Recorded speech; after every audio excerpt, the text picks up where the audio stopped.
All right. On behalf of University Career Services, my name is Stephanie McIntyre. We're going to be offering a workshop for you right now entitled Career Fair Cram Session. This is in preparation for the remainder of this week, which puts us right in the middle of Career Fair season. This specific Career Fair Cram session is part of our diversity workplace series.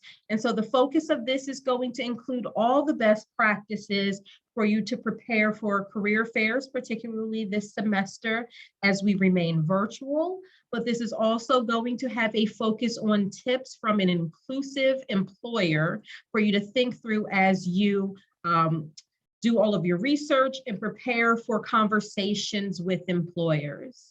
So again, I am Stephanie McIntyre, the Associate Director of Career Education, and I'm going to turn it over to our guest speaker from Vanguard. Her name is Erica Fosu, and she is their Diversity Recruiting Specialist. I'll give Erica a couple seconds to introduce herself. She's going to share a little bit about her background at the organization and just the company as a whole. And then later on in our time together this afternoon, we'll hear more from her specifically from the recruiter perspective as you prepare for this week of career fairs and beyond. Erica, welcome. Thank you for the warm welcome and good afternoon, everybody. Again, my name is Erica Fosu. I'm so excited to be here with you all today. My background, my educational background, I was a psychology major at Clemson University.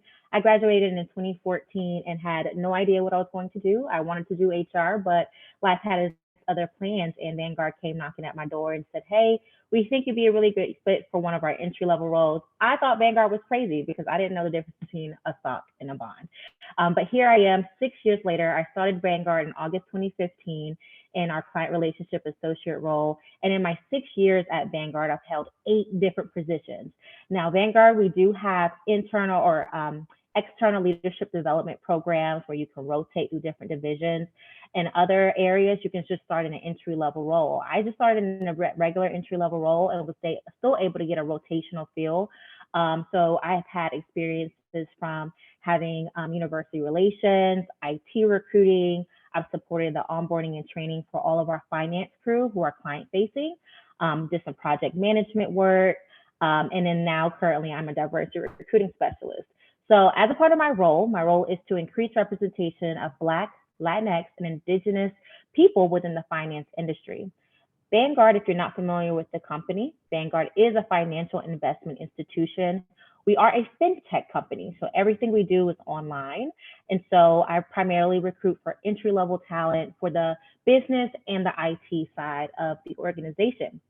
I did receive my master's in organizational development in 2018. And I am from the Charlotte, North Carolina location at Vanguard, or not from, but I work at the Charlotte, North Carolina location, one of Vanguard's domestic locations. Our headquarters is in Malvern, Pennsylvania. We have a new location that's opening up in 2022 in Dallas, Texas. And then our third or fourth location is in Scottsdale, Arizona. Now, I've done a few of these workshops, and I can honestly say the most impactful ones are the ones that you all engage in. You ask the questions. These sessions are for you to really pick the brains of the professionals who are here to help you. I always joke around and say, hey, you paid for this with your tuition, so why waste your money, right? So during today, please ask any and all questions. I am an open book. We'll be able to try to give you the recruiting perspective, Vanguard's perspective, and we can continue this dialogue offline if you want to connect with me via LinkedIn. So thank you, Stephanie, for having me here, and I'm really excited to be able to engage with you all today. Great, Erica, thank you so much. We really appreciate having you here today and to gain more insight based on your own experiences as a employee at Vanguard and recruiting for the organization as well. So we really appreciate that. I'm going to outline Stephanie, for everyone. Yes, Erica, yes. I'm sorry. If I may, I want to give a quick shout out. I don't know if we have any computer science majors on the line, but I'm wearing the Black in Technology Afro Pig shirt. This is a group at a computer science group at Chapel Hill. They hosted a really amazing event. So I just wanted to shout out them and any other computer science majors that might be on the line. Excellent, excellent. Definitely put in the chat if you are computer science. I'll be promoting and reminding folks in a couple minutes that we have, in addition to our all majors fair on the 15th, we're actually having a data analytics fair. So that's going to bring out a lot of our computer science students as well. So yes, definitely, Erica. During our time together, I want to first make sure to promote just that, our upcoming events, particularly for this week. Because as we engage in this final career fair Cram session, this will really be able to jumpstart any further research you want to do around the companies that are going to be in attendance over the next several days, and think through some best practices as far as what values and identities are you presenting as and showing, and how do you want to apply those areas of your identity, interests, strengths, and all of those pieces to the workplace. So we're going to provide you with some tips on that. Making sure that you understand the role of University Career Services. We are here to support you in all aspects of your exploration, your internship, and your job search processes. We want to make sure that you are understanding how you can gain self-awareness, the value of that self-awareness, and how that's going to be so important as you communicate the impact of the experiences you're having, and how you want to communicate that to recruiters such as Erica from Vanguard. We will outline some of the resources that are right here in Career Services that are here to supplement the conversation that we'll have this afternoon. And then I'll turn it back over to Erica. As Erica also drove home that point, I'll do so again. We want to make sure that this is as discussion-based as possible. So as I go through each slide, I'm also going to be monitoring the chat. And so we can think about this twofold. As certain subtopics come up, please feel free to put information into the chat or take yourself off mute, right? So that we can answer any questions on the spot. If it's more appropriate or comfortable for you, you can put comments in the chat as well so that we can ensure that we get to by the end of this session. Or if you feel comfortable taking yourself off of mute and also putting on your camera, you can interject in the end with any further questions as well. Make the most of this session. We have an opportunity right here for you to hear from a representative, me from Career Services, as well as one of our company partners that can really give you that perspective from the other side of the table as to what they're looking for when students are applying for internships and job opportunities at a specific company. So with that said, I want to make sure to remind you of a few upcoming events, particularly the top 3 that you'll see on this list. Tomorrow is our part-time job fair. Then on Wednesday, we'll have our data science and analytics fair. And then our Carolina Career and Internship Fair that, at least as of this morning, I believe we had 95 registered employers. And that Carolina Career and Internship Fair is for all majors. And the employers there are going to be representative of every industry, job type, company size and type nationwide. So it's definitely going to be worth your while. So if you haven't yet done so, please make sure that you're registered. And I'll show you that screen in a minute to make sure that you know where to go to find more information about these upcoming fairs. There are 3 basic tips that we want you to really take home today as you think about maximizing your career fair experience. You want to plan in advance. You want to think about content that you want to prepare, and then how you're going to practice your pitch. So those are the 3 steps or 3 tips that we're going to cover for you today. Making a plan. So what does that mean? For each one of our career fairs, they are hosted in the afternoon virtually via our Handshake platform. You all should be very well versed in navigating Handshake, but if you are not, please note that you already have a profile on Handshake as a matriculating student. If this will be your first time accessing Handshake, know that you don't have to create a new profile or platform. What you want to do is go in with your onion and your password, and your profile will then appear. As you register for these events, what you want to do is think about the day in which it's going to be hosted virtually and what other commitments you have during those days, because we're aware that many students are going to have class. So you want to think about, based on the employers, the companies that are going to be represented that you have an interest in, that you identify a plan for when you will be engaging with them. And then if you want to register for one-on-one sessions. I see someone in the chat is asking, is it okay to register for one-on-one sessions back to back? Absolutely. Make the most of your time. So if you have a window of time, whether that may be 45 minutes, an hour, or maybe different spots throughout the afternoon where you will be able to log on and off between classes and other commitments this week, then I would encourage you to do so.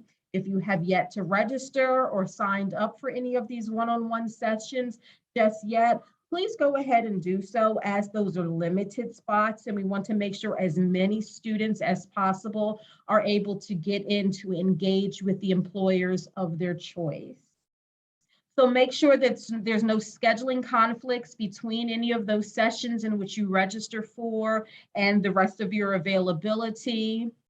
Go through that list as you register to see what specific companies are represented on those different days, and do some research ahead of time to identify why there are specific organizations that you want to hit.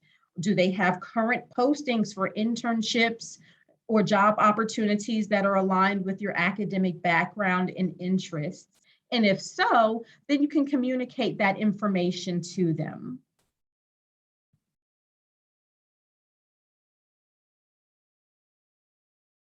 And so, yes, I see another question about where do you go to register for these events? On this screen here, what you will see is a list of those events. When you go to careers.unc.edu, and when you go on to click on this resources button right here, Handshake will then take you to those dates for the career fair. And then when you register for that information, it'll also outline tips for you to navigate that day. When you go right on our Career Services website, under News and Events, you'll be able to also see the list of these events. So for example, if you're particularly interested in Wednesday's Data Science and Analytics Fair, when you go on the website under News and Events, you can click this, and this will also take you directly to Handshake for you to register.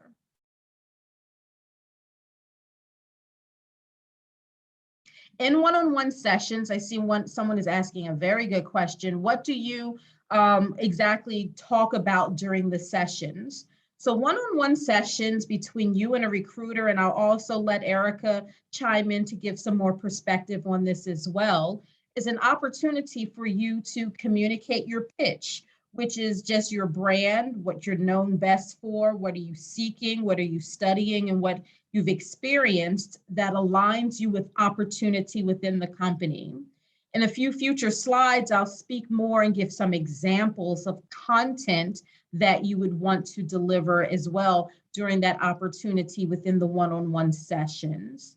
If this organization has specific postings that may align with your skill sets and what you're seeking, and also whether it's an internship or a full-time job, when your availability may be, there may be a further conversation directing you to make sure you formally apply, and then any next steps after that. That's why it's so important that you're here in attendance right now to learn all the ways that you can prepare so that you can engage in a very meaningful conversation during that one-on-one. Erica, any other things that you can suggest students to think about that may be part of those one-on-one conversations? You hit the nail on the head. Preparation is key. With Handshake, your one-on-one times are only like 10 minutes long, Mhm. and that can go by very quickly. And so I always say recruiting is a two-way street, right? So whenever you are doing your pitch and you've done your research and you know exactly what you want to ask the recruiter, make sure they're very thoughtful questions that kind of go beyond what you see on their website or go beyond what you may see on the application, right? And so I will share some of the more wasted one-on-one times is when someone goes, "Hey, do you have any opportunities?" Well, yes, we do, right? Because we wouldn't be here if we didn't. So that lets me know that you haven't even checked to see which roles that you're interested in and where they are. So if you do that preparation and say, hey, I know I'm interested in this particular internship, now you can spend your time asking maybe 2 or 3 concerted questions around that experience, right? So say, hey, what did you do with your interns during COVID? What was that virtual internship experience like? What is that conversion to full time? Asking those very in-depth questions about what your potential experience could be, either if you're in the program or what are some great things that you could do to maybe enhance your resume to be competitive for whatever program or opportunity. So definitely be intentional about how you use that time and try to gain insight that you wouldn't otherwise find on their website and or from the job posting. Thank you, Erica, for that. I really love that you mentioned the fact that these sessions are really short, 10 minutes or less, or 10 minutes max, I should say, which really should help students prioritize, using that time well to get out the most information to that recruiter to be memorable, but get the most information back. As we advance in a few slides to speak about um, their pitch and what you should be including in that initial introductory statement that you'll be using. You want to also think of the concept of being just as interested as interesting.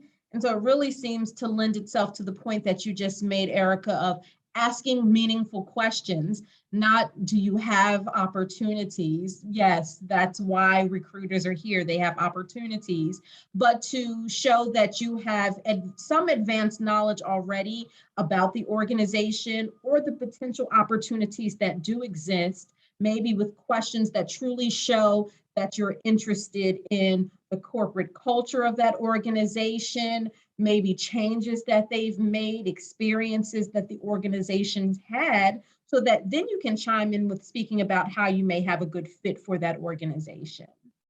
Would you agree with that, Erica? Wonderful. So let's talk about shifting gears from just planning broadly. What's the date? What do you want to schedule for? But then preparing maybe more about your content or preparing the logistics for that day. As you know, the same way as in person, a first impression is a high priority. It is of most importance. And so some things that you may want to think about is your professional presentation or representation of yourself, even though you're just showing through a screen. A few things. Number one, checking your technology ahead of time. Go on and register, check the links. When you go and register, there will be a PDF with hyperlinks that will give you best practices and frequently asked questions to make sure that you feel comfortable with how you want to navigate Handshake for the virtual event. You can think about making sure even details like where are you going to be seated for this virtual event? Are you going to be in your rest hall or apartment? Or are you going to have a quiet space on or off campus? Will there be other people physically around you? Will your background be noisy or distracting in any way? And so then that can also help you to pivot to identify ways in which you would like to prepare.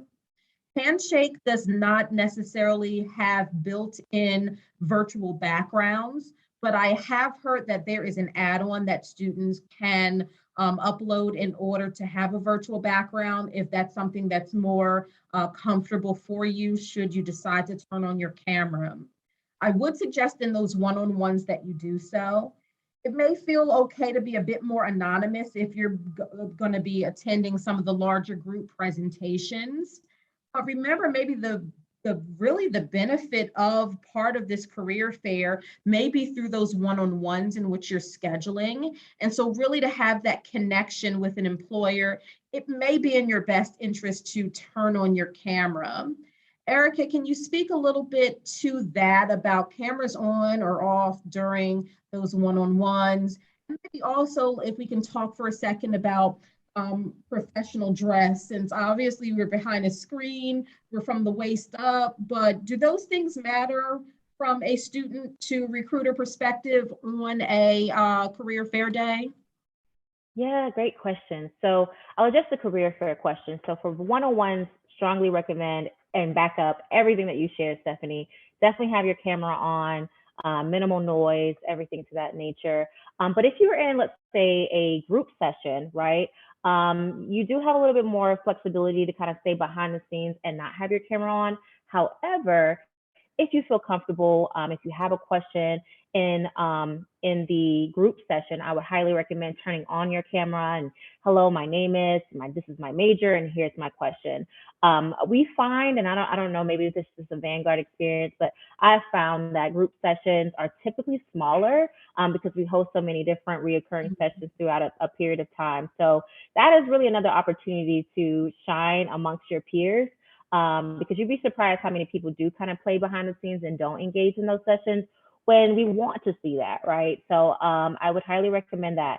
Now, as it relates to dress, Vanguard's dress code is casual, and we do tell our career resources who support recruiting events to just not to have a hoodie on, or something. You can wear a Vanguard shirt or a shirt from the school, or just a simple polo or a blouse. But for students, I would kind of recommend the same thing, something business casual. For females or those who identify as female, something that, wouldn't be showing too much of your chest or your shoulders.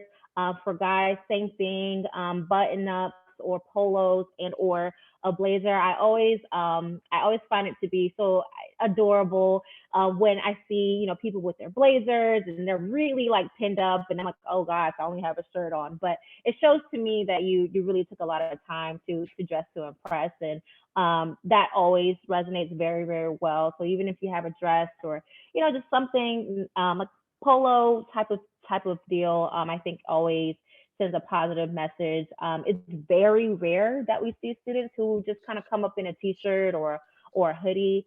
I think I see more of that in group sessions, but I don't hold that too much degree at all. I don't hold that against the candidate because group sessions are kind of like mini informationals, whereas if you're signing up for a one-on-one time, you are being a little bit more intentional with that interaction. So I would say, dress it up a little bit more for the career fair one-on-ones. Great, yes. And Erica, what you just said is being intentional. And so if you're taking time beforehand to prepare in advance for a one-on-one session with an employer, it really means that you're taking this opportunity seriously. And while you may not necessarily need to sit behind a screen in a full business suit, what at least being professionally or business casual from the waist up, a button-up shirt, a polo shirt, something that is at least showing that you're taking this opportunity seriously, really communicates a lot and leaves an impression with the employer. For sure. There was another question in the chat that I wanted to get back to. I believe the question asked, okay, here it is. Does it matter which representative we sign up to meet with within each company? Let's say, Erica, if you also have a colleague that's also representing your organization, would someone be looking for a specific title, or would either person from the organization be equally equipped to answer questions and for a student to market themselves to? Great question. So we do instruct all of our crew resources to update their profiles on Handshake. So I would say take a look at all of the different employees that are attending. Maybe take a glance at different profiles that you find to be interested and see which ones you want to connect with. But honestly, whenever I could speak for pretty much every company, anyone who is going to be representing the company are equally qualified to speak with you. There really isn't a rhyme or reason behind it. I mean, you can get a little bit more technical and view everyone's profile, but you really won't go wrong with anyone, that you choose to sign up with. Excellent, excellent. So the next phase is to be able to practice specific content, your pitch that you want to be able to share with that company representative.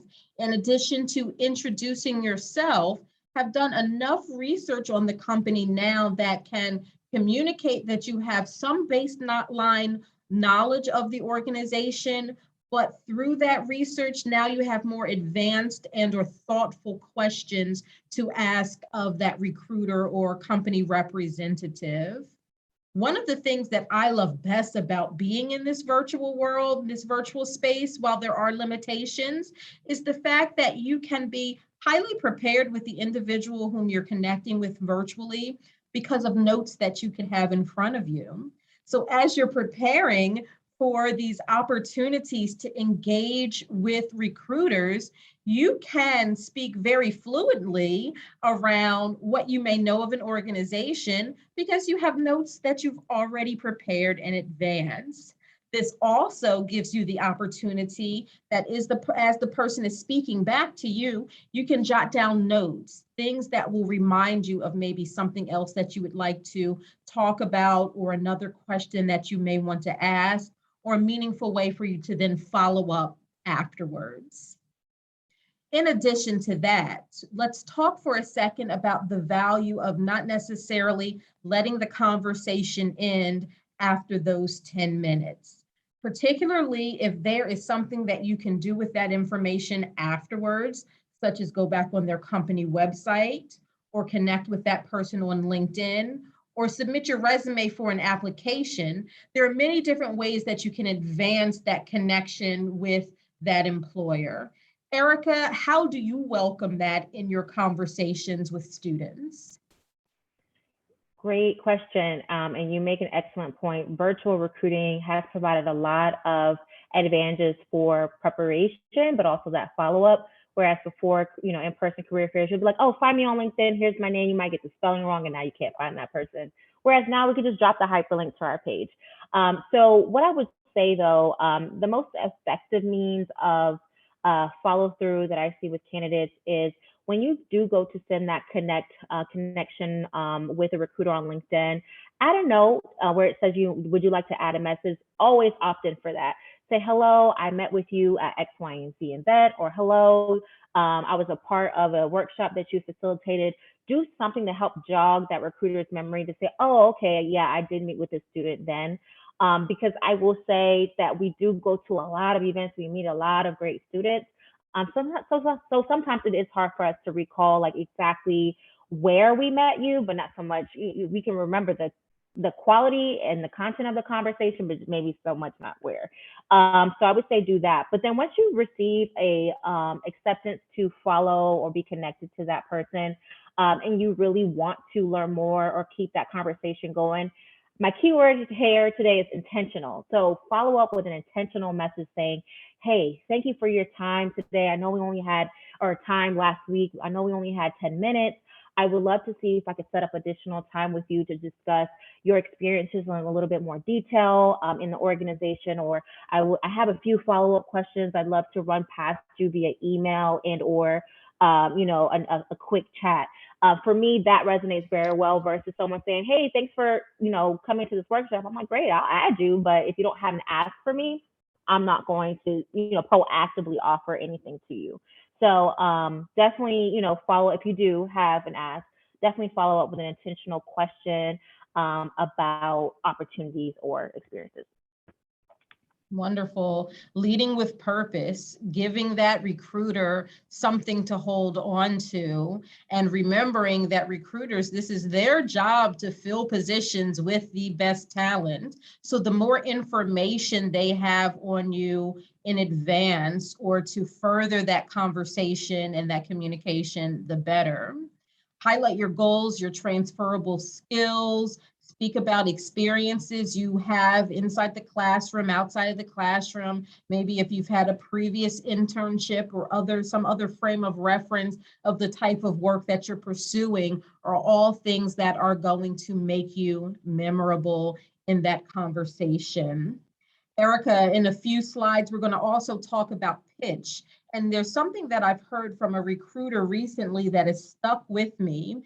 Typically, when we're encouraging students to think about, their first introduction, this is my major, this is my academic year. A lot of times students will say things like, I'm a junior or I'm a senior, but that getting even more specific, you mentioned that concept of being even more specific to state they are a May 2022 graduate, maybe differentiating that from a December 21 graduate, where that could make all the difference in someone's availability, whether this is for a summer internship or if this is for a position for more immediate hire, or for, just the recruiter to start getting a feel for where they could fit that talent. Do you think that that's something that's helpful in this conversation? That is a wonderful question. I would say it doesn't hurt. Now, you could, your pitch could be, hi, my name is Erica Fosu. I'm a senior set to graduate early in December 2021. So you could add that in there, or you could just have your graduation date on your resume to kind of complement your talk track. But I would say it wouldn't hurt. Great, thank you for that. That is excellent perspective, just to give people a feel for maybe what opportunities they are pursuing, whether it's an internship, a full-time job, or what have you. And because we've selected Vanguard because their commitment to diversity, we want to make sure that we take an opportunity for students to think about, as part of your pitch, as part of your values and what you're communicating about yourself to the employer, also has some alignment with values related to diversity, equity, and inclusion. And so as we advance this portion of our conversation, I think it's important for us to define these words that we use in different contexts and connotation often.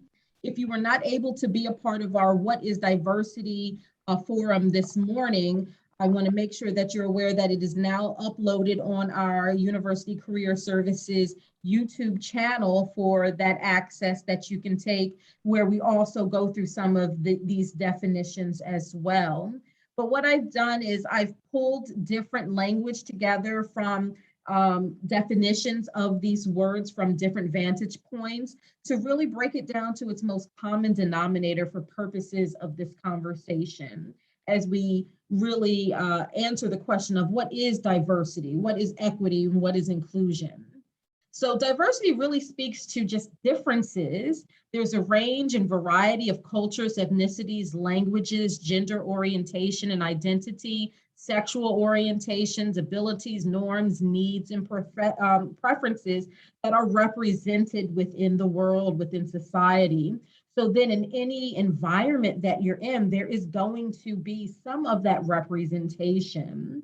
And so while diversity and the concept of diversity is much more than just, are there numbers of this representation within the room, it really leads us more into the conversation of not necessarily just seeing that there are differences, but then the conversation of now equity and inclusion. What is equity then?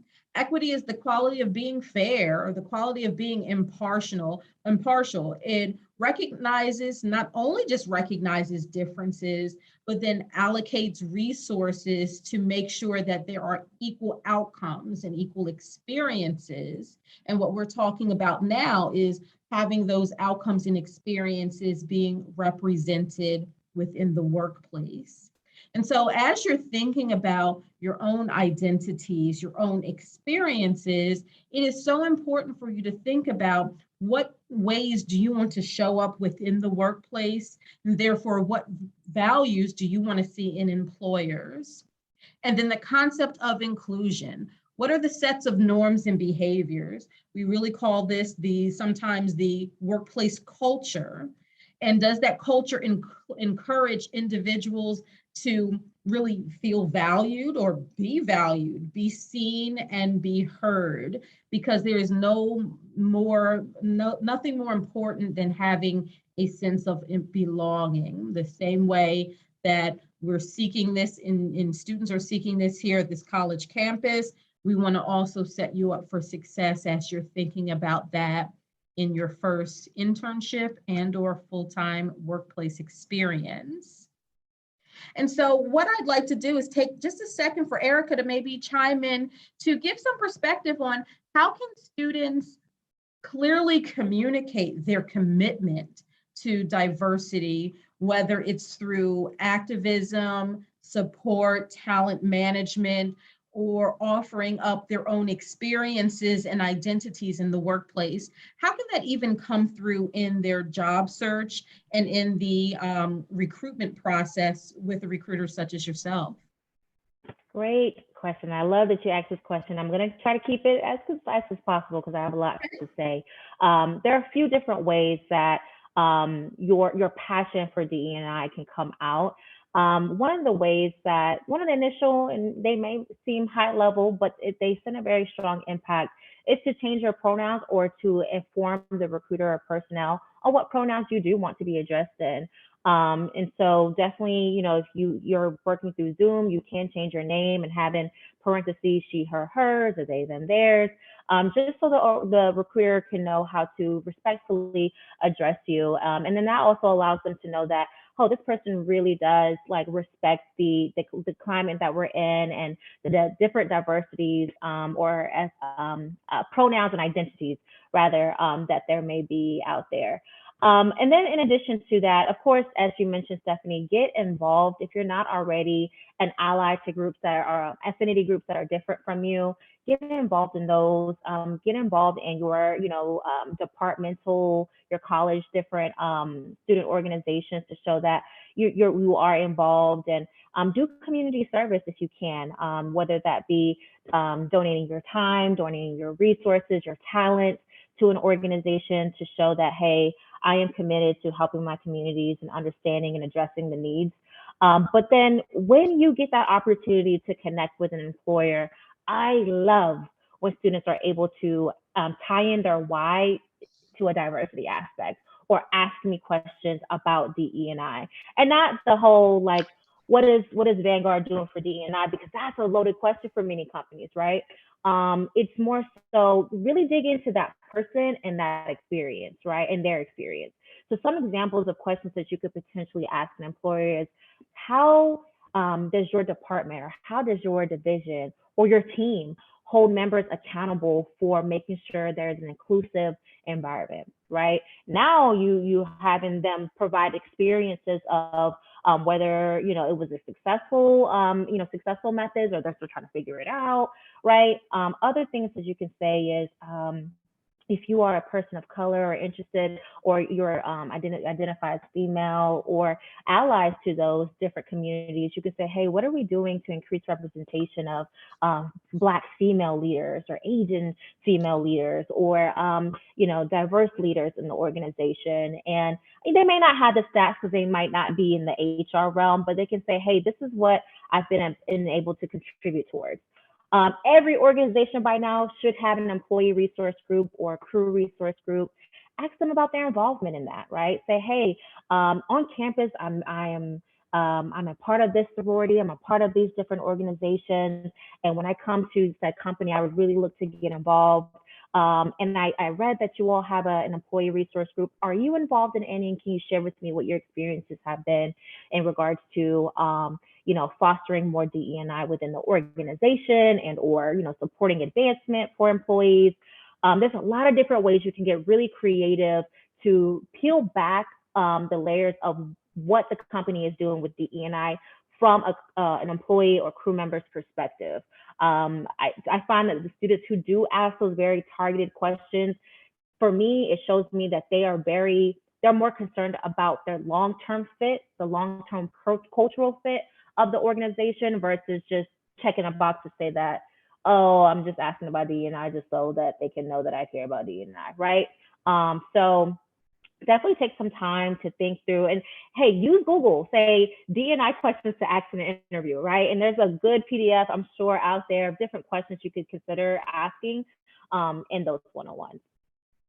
And of course, put it on your resume. I didn't mention that, but if you haven't already, put things on your resume and leverage the Career Center to help you refine your resume to highlight your skill sets in the best manner. Great, great. Thank you for all of those tips. That's very, very important. And that's going to come across, obviously, in the way you initially introduce yourself and some of those initial questions that you'll ask of recruiters such as Erica at the fair and at what networking opportunities in the future. Just to reiterate again, what are some of those, excuse me, content areas? Excuse me, one second.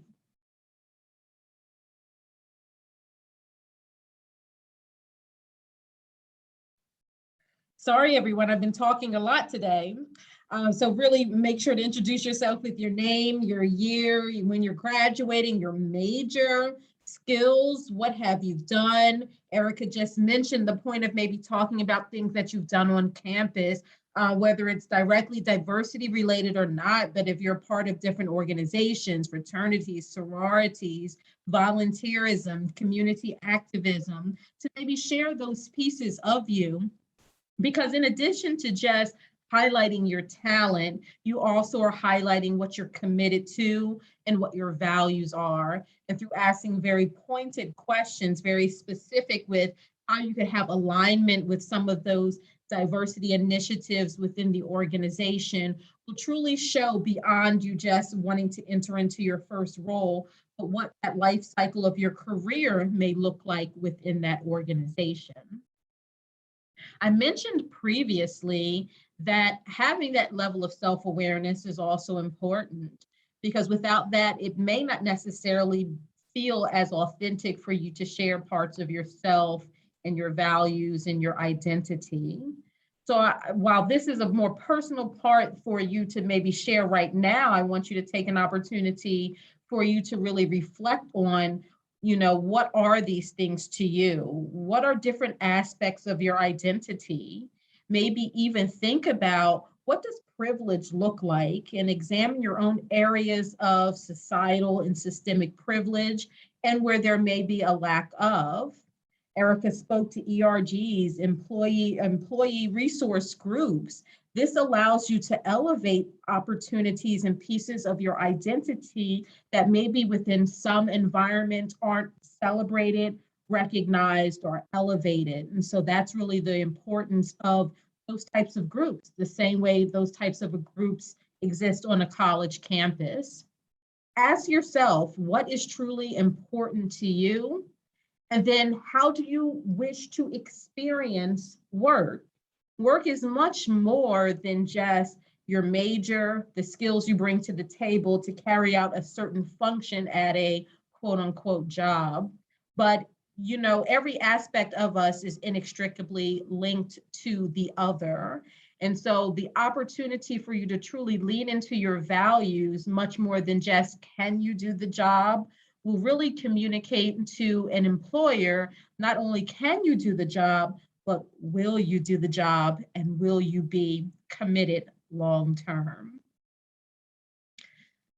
I'll ask for Erica to also chime in here to think of ways in which a job seeker, whether for an internship or full-time employment, can do research to learn more about an organization's mission.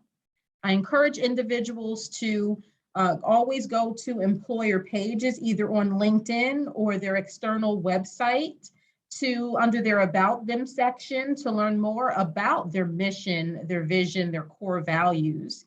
Hear how a company or an organization speaks about itself and its mission. Find information on those affinity or those ERGs within organizations, or ask a recruiter, during a career fair, or maybe as you're going through the interview process, of where do those exist and how do they support their employees. Learn more about training and development and growth opportunities within the organization. Does it align with the ways in which you want to be represented and the ways you want to grow? You know, not every recruiter will have maybe numbers and statistics, but some may, and particularly as you're more committed to the interview process, to learn more about the demographics of the organization. What is their commitment to retain employees of color and other underrepresented groups? Will you find individuals representing underrepresented groups and areas of leadership, and how are they accommodated based on those demographics? Erica, what do you think about these things? And are there other things that job seekers should look for or ask about? You hit the nail on the head. A couple other resources that you could connect with or look into is Glassdoor. Glassdoor provides previous employees and current employee perspectives on their experiences there. So that can give you a little bit more insight that maybe the HR recruiters won't want to share about the CEO, the work structure, work-life balance, all of those things. You'll be very surprised how much people vent on Glassdoor. Also, I would say most companies, if they are a large organization, mid to large organization, should have some form of social media, whether it be LinkedIn, Facebook, and or Twitter. So look at their posts and see what things are going on. If you are a business major or a finance major, definitely look into what the company is posting about. Maybe in your interview, bring up a point about the industry tied to Vanguard's posts that you've seen, and that would really show the recruiter or the hiring manager that this person's really done their research in the industry. Or knows about what the current happenings of Vanguard or whatever company. So definitely take some time and kind of stalk their page to see what different posts they are doing. This also will give you great insights to what the company cares about, right? Because it does, I will say, from a corporate, large organization standpoint, there's a lot of due diligence that goes on behind the scenes to even make a public social media post. There's compliance, there's PR, there's all these things. So, when you think about these posts, you may not even think that deeply into it, but if it is out there, that means that there was a lot of people behind the scenes to approve of this and really want this to be shown. So that should tell a story about the employer as well. That is good information to know. And with that said, I know that there was a question in the chat around how long should a pitch be? So as a student initially introduces themselves to you, Erica, with all that upfront information, knowing that particularly in a virtual space, there's only 10 minutes for the conversation, how long would you state that initial introduction or pitch be? Yeah, I would say, the old rule of thumb was like 30 seconds. I would say no more than a minute. No more than a minute, depending on what, everything that you want to include in there. But I think, from the two examples here, if you practice it well enough, you can probably get these out in 30 seconds. So not too long, but not too short. You want to give it just the right amount of time. So maybe 45 seconds is a sweet spot. Granted, I don't time them, but I do notice that if we're already 5 minutes in the conversation and I'm just now providing my introduction to you, I'm like, oh gosh, now we only have 5 minutes to address their questions. So the sooner you can get it out, say, hey, this is what I want to learn about, you can direct the rest of the tone in the conversation with that recruiter. Good information. Thank you for sharing that.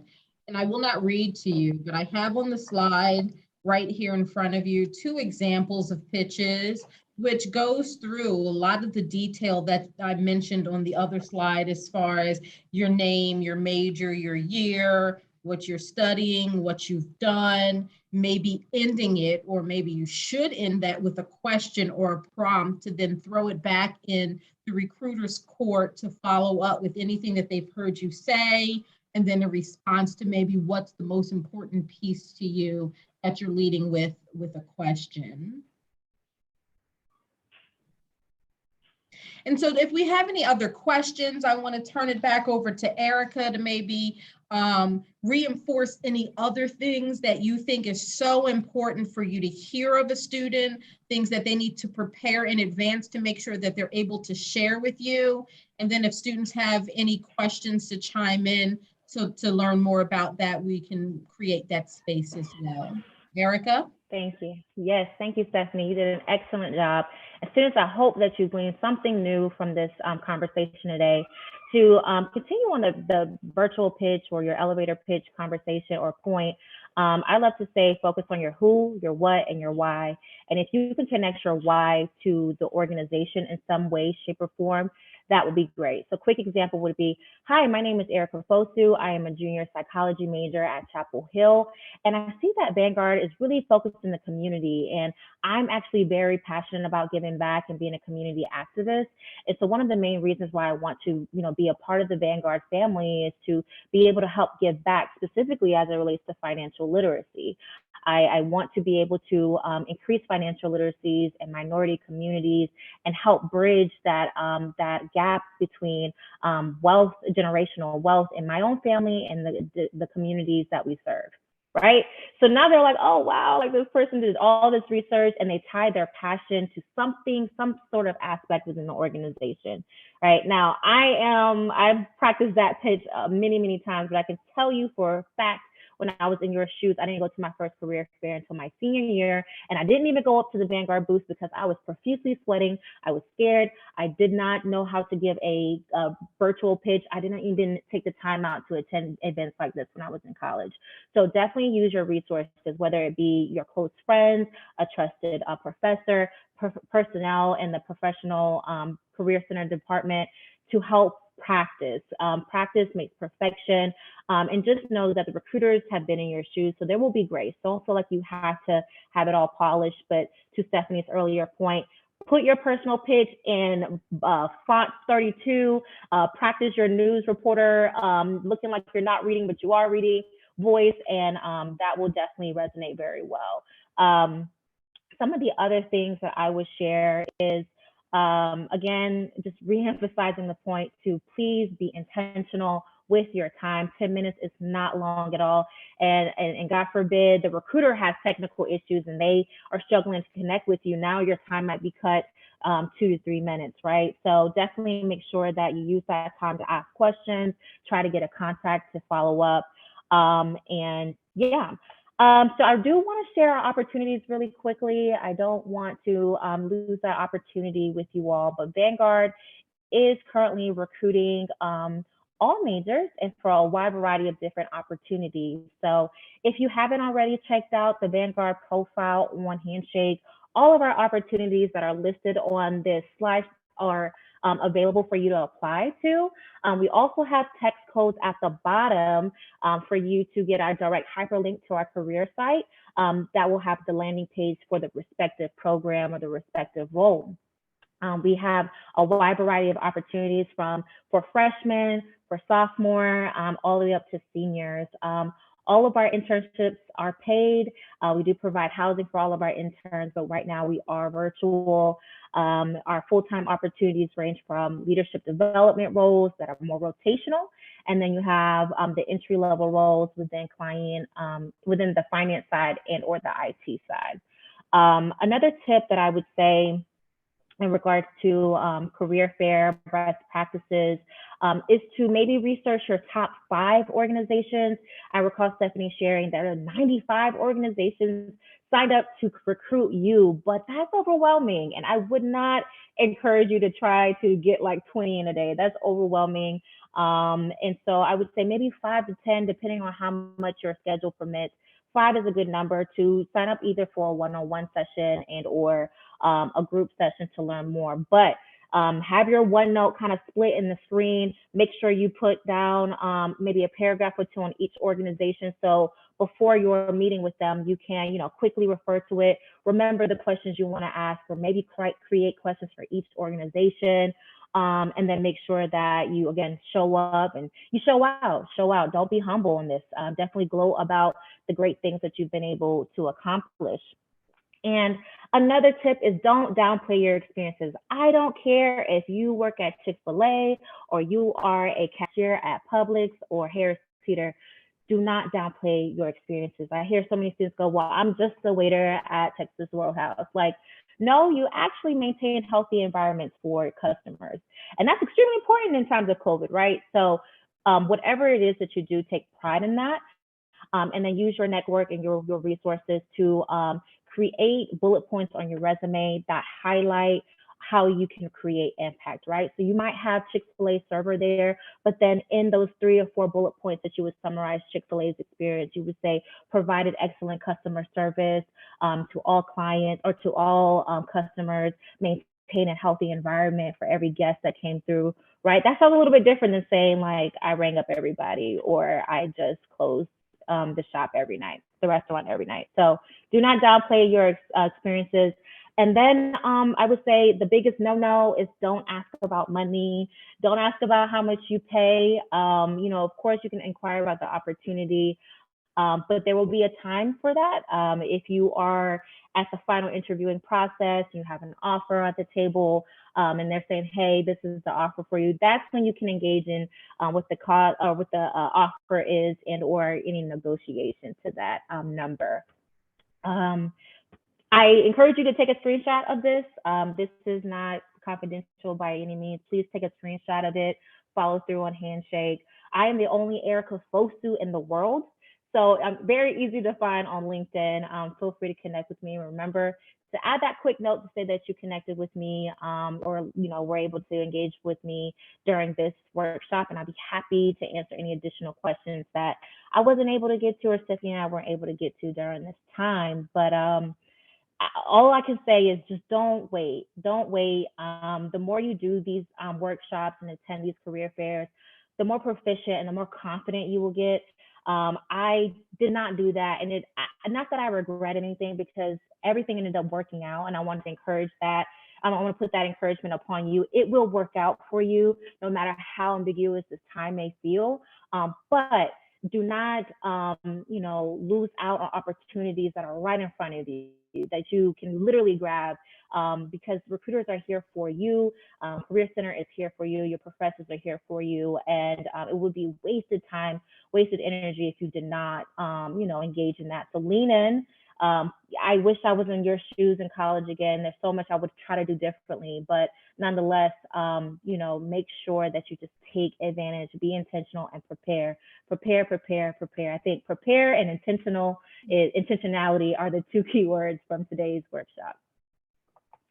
I love those 2 intentionalities: prepare, be focused, plan ahead, prepare in advance, practice your pitch, practice those questions, have content that you want to share already available for you so that you have those notes in front of you and you are presenting in a way that shows that you're taking this opportunity, these upcoming career fair experiences seriously. So I want to thank Erica Fosu once again for representing Vanguard so well, representing herself so well, and giving you just great broad information around how to put your best foot forward and really engaging with employers as we step right into career fair season. Whether you're a first year and you're simply exploring and identifying places like Vanguard that have opportunities right for first year and second year students, or if you are a junior and senior internship searching or job searching, there are so many opportunities out there. Do the research, lean into contacts such as here at the Career Center and company representatives like Erica, who's putting her contact information out there, encouraging you to connect. And if you weren't able to get to that screen that Erica was sharing, as I mentioned before, this recording is, workshop is being recorded, and I will be uploading it to YouTube, just like I did with our other diversity event earlier today, to drive home the point of what is diversity, what is equity, what is inclusion, and how you're able to communicate your commitment to these areas as you are searching for internship and job opportunities. I will end by putting in the chat our survey link. I would highly encourage you to take a moment or two after we say goodbye to each other to provide career services with that feedback so we can continue to provide you with tailored content that will prepare you for any and all of your next steps. I'll take this time again just to thank Erica for her time and everyone for your time who's on the line today. And we will come back to you later on this week with more wonderful content through our workshops and other initiatives. Thank you, everyone, for being here today. Thank you, Next Stephanie. time. This was Bye-bye. amazing. Thank you. Thank you. Have a good evening to all. Bye. Bye-bye.